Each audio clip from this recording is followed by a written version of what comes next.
Some conversation topics act like a mirror, instantly exposing a person's lack of emotional intelligence.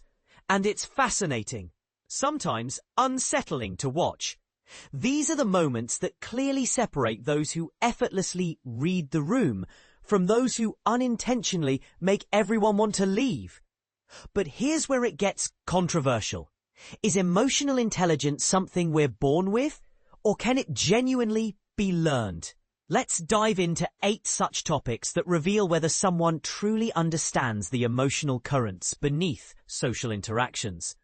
First up, discussing other people's salaries or financial details. Imagine someone at a casual dinner party asking about your income, announcing theirs without any prompting, or even speculating on what the host paid for their home. They think they're just making friendly conversation, but they're actually setting up invisible social ladders and rivalries. Those low in emotional intelligence might react openly and awkwardly when they find out a peer earns more, often embarrassing everyone involved. They fail to grasp that money talk isn't just numbers. It's loaded with feelings like pride, embarrassment, or envy. It's not just small talk. It's emotional terrain that demands sensitivity. Next, the taboo of dissecting ex-partners in painful detail. Everyone's got a past. But emotionally intelligent people treat their previous relationships as background context, not the main event. Yet some will launch into lengthy recounts of exes' flaws and dramas, turning current interactions into a spotlight on old wounds. They don't notice how mentioning an ex's quirks or looks can make a date or partner uncomfortable, sparking unconscious comparisons or doubts. The savvy conversationalist knows that bringing up exes is like seasoning food.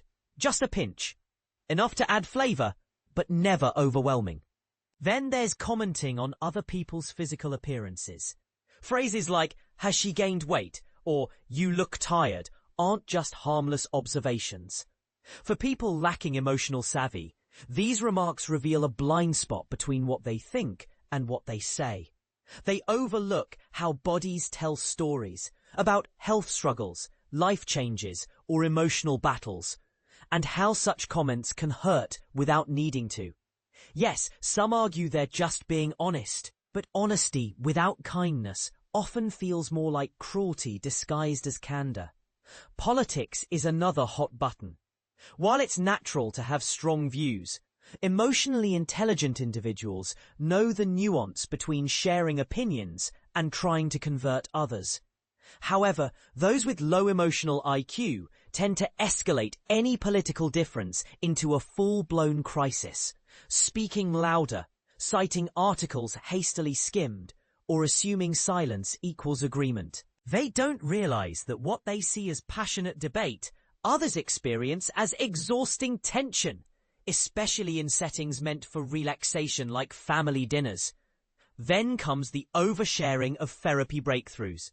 Therapy is a powerful tool, but airing every insight in unfiltered detail to everyone around? That's a different matter. People unaware of emotional boundaries treat their personal growth stories like open broadcasts, unintentionally turning friends or acquaintances into unwilling emotional support teams. They often drop clinical terms without context, leading to awkward misunderstandings, and fail to see that some listeners need space rather than a lecture on psychological diagnoses.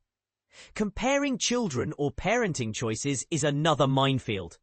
Well-intentioned comments like, "My kid would never do that," or "You should try this method," come across as judgment wrapped in advice, igniting parental insecurities.